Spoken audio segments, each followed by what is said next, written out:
I want you to picture a billionaire.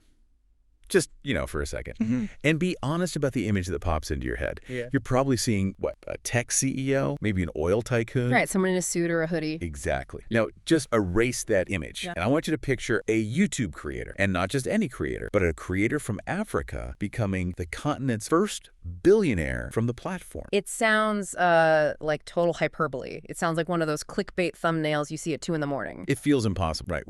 When I first saw the research for today, my gut reaction was, okay, we're taking out views, maybe some ad revenue, a nice sponsorship deal, but $1 billion, that's heavy industry money. So that's I own a railroad kind of money. It is. But we have a whole stack of sources here today that argue not only is it possible, but there's a specific person, a guy who's building the roadmap to do exactly that. Right now, we are doing a deep dive into the trajectory of Kelvin Birioti. And look, even if you haven't heard the name yet, and he isn't, globally famous just yet, you really need to pay attention to the business model he's building. Right. Because this isn't really a biography of one person. It's more of a case study on how the whole creator economy is.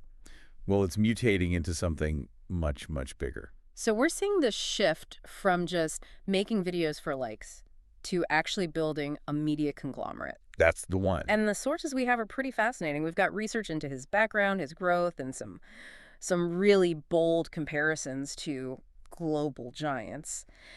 But I have to be the skeptic for a second. Go for it. We've seen big YouTubers, we've seen people make millions, but the jump from millions to $1 billion is, it's exponential. Wow. How do you possibly bridge that gap just by holding a camera? Well, you don't. That's the whole point. If you're just holding a camera and uploading videos, you're going to hit a ceiling, a hard ceiling. So to answer your question, we have to look at the mechanics of what he's actually building. Because if you just look at the subscriber count, you're missing the entire story. You're missing the infrastructure he's laying down. Infrastructure. Yeah. That word kept popping up in the reading. And usually when I think infrastructure, I think, bridges, roads, power lines. Right. Physical stuff. I do not think YouTube channel. And that's the big misconception. The first major concept our sources get into is this idea of the new media conglomerate. So historically, if you were a YouTuber, you were basically a digital street performer. To entertain people, pass the hat around. You passed the hat, or in this case, Google ran an ad and you got a few pennies. The classic AdSense model, yeah. Exactly. But the sources point out that modern creators are being valued completely differently now, and it's because they own the distribution. Just think about MrBeast. The research brings him up as the main benchmark. The sources mentioned a specific number with MrBeast that I found it staggering. He was reportedly offered something like $1 billion to sell his brand. $1 billion. And he turned it down. He said no. He said no. He claimed a realistic valuation was probably closer to $10 billion. Okay, let's just pause there. $10 billion. I'm trying to wrap my head around that number.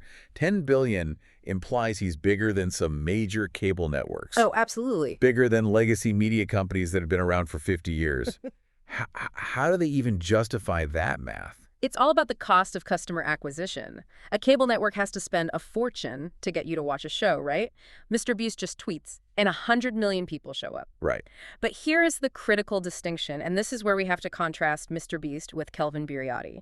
MrBeast sells mass market entertainment. He sells chocolate bars, burgers.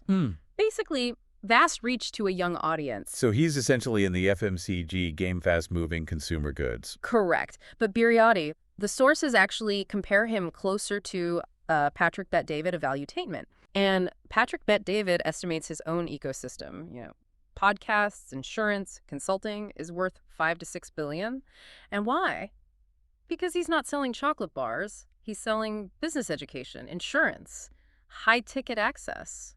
So the argument here is that Birioti is following the Valuetainment model, not the MrBeast one. He's taking the viral reach of a MrBeast, but he's applying it to the high-value sectors of valuetainment. The sources, they call this the wealth-adjacent strategy. Wealth-adjacent. Okay, let's break that down because that sounds a little like corporate jargon. Yeah. What does that actually mean for his content? It means Birioti isn't making videos about, exploding cars or doing prank calls. He's positioned himself in sectors where large amounts of money naturally move. We're talking agriculture, real estate, tourism, and travel, specifically within Africa. Which, let's be honest, usually sounds a lot more boring than exploding cars. Well, on the surface, sure. Watching corn grow isn't exactly high-octane entertainment, but from a business perspective, It's absolute gold. Because you have to think about who watches that kind of content. If you're watching a deep dive on land development in Zimbabwe or agricultural output in East Africa, I mean, who are you? You're probably not a 12-year-old with your mom's credit card. Exactly. You are most likely an adult, and more specifically, the research is really clear that his core audience is the African diaspora. Right, so people living outside of Africa in New York, London, Berlin, who are looking back at the continent. And here's the data point that just stops you in your tracks.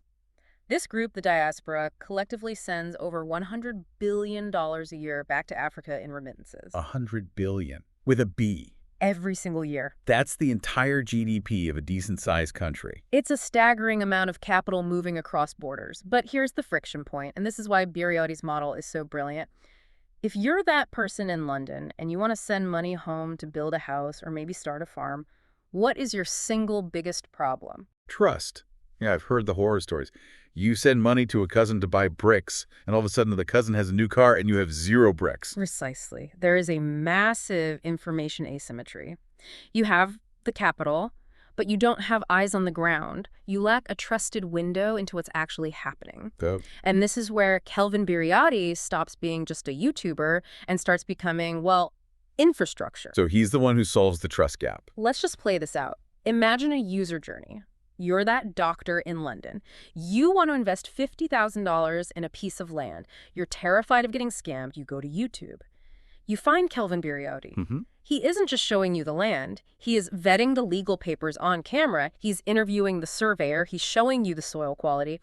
And all of a sudden, his channel isn't entertainment. It's a due diligence platform. He's literally digitizing the verification process. Yes. And that is where the monetization just explodes. If he launches, say, an app or a marketplace, he isn't just getting ad revenue from a view. Right. He could potentially take a percentage of the actual transaction. Yeah. He could offer a vetted marketplace where he takes a listing fee. He could even launch an investment fund. Okay, that actually makes sense. If you sell a chocolate bar, you make $1. If you facilitate a $50,000 land deal, you make, what, thousands? Thousands. And you own the data of the people buying that land. You know who they are, where they live, how much capital they have to invest. I mean, that data alone is worth a fortune to banks, to developers, to governments. That's why the sources call him a conglomerate. That's why he is building the rails that the money actually travels on. That is a massive shift in thinking. So you're not the billboard on the side of the road. You're the highway itself. That is the perfect analogy. You are the infrastructure. But I want to push back on the whole billionaire timeline. The sources are talking about a $5 billion valuation prediction within 5 years. That just feels, I don't know, really aggressive. It does. I mean, we're talking about a guy who, according to the bio section here, he started with absolutely nothing. This is not some Silicon Valley startup with a boatload of venture capital. No, it's not. And that's why his backstory is so crucial to the valuation. It shows the slope of the curve. If he started with millions, getting to $1 billion is just, good management. But he didn't. Yeah, let's touch on that, because the jump from farm worker's son to media mogul is usually the stuff of movies, not financial reports. Well, the sources, they paint a really vivid picture. Kelvin was the child of a farm worker. He grew up in an environment where leaving the farm, let alone building a global media platform, it just wasn't on the menu. There was no clear path. It's not like you had neighbors who were doing this. He wasn't in some tech hub. Not at all. And the source mentions that meeting his role model, a guy named Stephen Nduku, or even becoming part of the creator economy, it once felt completely impossible. But he did it. He did it through what the source calls relentless determination. But there's a specific detail in the biography section that I found really telling about his risk tolerance. It wasn't just him. You're talking about his wife, the hidden partner. Yes. This is so crucial because every startup needs an angel investor, right? Usually it's a rich uncle or a VC firm. For Kelvin, his angel investor was his wife's patience. The source notes, she never complained when comfort was delayed. And there's that one specific detail when funds went to cameras instead of, comfort. Think about the discipline that requires from both of them. You have a little bit of money coming in. You could buy a couch. You could buy a better bed. You could make life easier right now. Yeah. But instead, you buy a new lens. You buy a better microphone. And she stood by that decision. There's a quote in here about that, something like, when a wife walks in the same direction as her husband, progress becomes inevitable. And that's it. Her belief, it removed obstacles before the success was even visible. And you see that connecting directly to the business strategy we were just talking about. It's the exact same trait. That discipline, the willingness to delay short-term comfort for long-term asset building, is what allows him to build a billion-dollar company. How so? Because most creators, they cash out. They get a big sponsorship check, they go buy a Lamborghini, they flex on Instagram, and then they burn out. They consume their success. And Birioti isn't doing that. No. Which brings us to that anecdote from 2025 in the research. Kelvin publicly stated that he was avoiding buying furniture or any lifestyle upgrades even after he started making real money. He consciously chose to reinvest everything back into production equipment.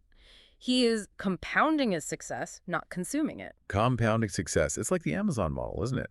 For 20 years, Amazon showed almost no profit because Bezos just put every single dollar back into building warehouses. That's it. Birioti is putting every dollar back into his digital warehouses, his cameras, his team, his reach. Exactly. And that brings us right back to that valuation prediction. The source makes a really interesting comparison to Strive Masiowa. Right. And for our listeners who might not know, who is he? He is Zimbabwe's richest individual, valued at roughly $2 billion. His wealth comes largely from telecom and infrastructure, so, fiber optic cables, cell towers, the physical grid. Traditional heavy industry? Yes, but the source argues that Kelvin is building the digital equivalent of that. So Strive builds the tower so people can talk. Kelvin builds the platform so people can transact. But again, $5 billion, that's more than double Strive's net worth. Is the digital version really worth twice the physical one? In the modern economy? Possibly, yeah. Look at the multiples. Tech platform, we trade at 20, 30 times revenue. Heavy industry trades at maybe 5 or 6 times. Okay. So if Kelvin executes his model building out the content channels, the apps, the education, the audience data, he stops being a media company. He becomes a tech platform. Because he owns the customer relationship. He owns the trust. And in a market where trust is the absolute scarcest resource like cross-border investing in Africa, that trust commands a massive, massive premium. So he's building an engine that's based on attention rather than, steel and concrete. And he's targeting the most valuable demographic imaginable, the diaspora with capital, who are just desperate for a trusted way to deploy it. It really is a perfect storm. It really makes you rethink what a creator even is. Yeah. We're so used to thinking of them as entertainers, Mm-hmm. the people we watch while we eat our lunch. Yeah. But this is straight up business architecture. It is. It's the difference between being a busker on a street corner and owning the stadium. Kelvin is building the stadium, and he's inviting the entire diaspora to come sit in it and do business. And he's doing it from a place where initially he couldn't even see the stadium. That trajectory from a farm to a potential $5 billion valuation is just wild. It sort of redefines the African dream. It proves you don't need to dig a mine or drill for oil to build an empire anymore. So let's just recap this because we've covered a lot of ground. We started with the premise. Can a YouTuber be Africa's first billionaire from the platform? And we looked at the blueprint. We saw how the definition of a creator is shifting to a media conglomerate. We looked at that wealth-adjacent strategy. He's not chasing viral trends. He's chasing high-value sectors like agriculture and real estate. Tapping into that $100 billion remittance flow. And we saw how he's solving a very specific pain point, which is trust for a very specific audience, the diaspora. He's becoming the infrastructure for their investment. And we connected all of that back to his personal discipline. The refusal to buy the furniture, the support of his wife, the reinvestment strategy, it all paints a picture of someone playing a very long, very high-stakes game. It's a story that proves the modern media landscape lets creators build real infrastructure, not just entertainment. Exactly. This whole deep dive has honestly changed how I look at YouTube. I'm going to be looking at these niche channels so differently now, not just as hobbyists, but as potential unicorns. As you should. The next billion-dollar company might not come from a garage in Palo Alto. It might come from a YouTube channel in Zimbabwe. That is a sobering thought for the VCs out there. Okay, before we sign off, I know you always have a final thought for us, something to keep us thinking. I do. And I want to go back to that idea of infrastructure replacing institutions. We've talked about how Kelvin Birioti is becoming the trusted bridge for capital, right? He's effectively doing the job that banks or even government trade ministries used to do. Right. So my question for you, for the listener, is this. If creators are becoming the efficient infrastructure for emerging economies, If they're better at verifying land, better at attracting capital, and better at educating investors than the state is, what happens to the actual institutions? If Birioti builds better roads for money than the Ministry of Trade, does the creator economy eventually replace the government's role in economic development? Wow. So we're not just talking about disrupting media. We're talking about disrupting governance. If attention is the new currency and trust is the product, maybe. That is a massive question to leave us with. I'm going to be thinking about that all week. Thank you for listening to The Deep Dive. Keep watching the builders. They might just be the ones changing the world. Until next time.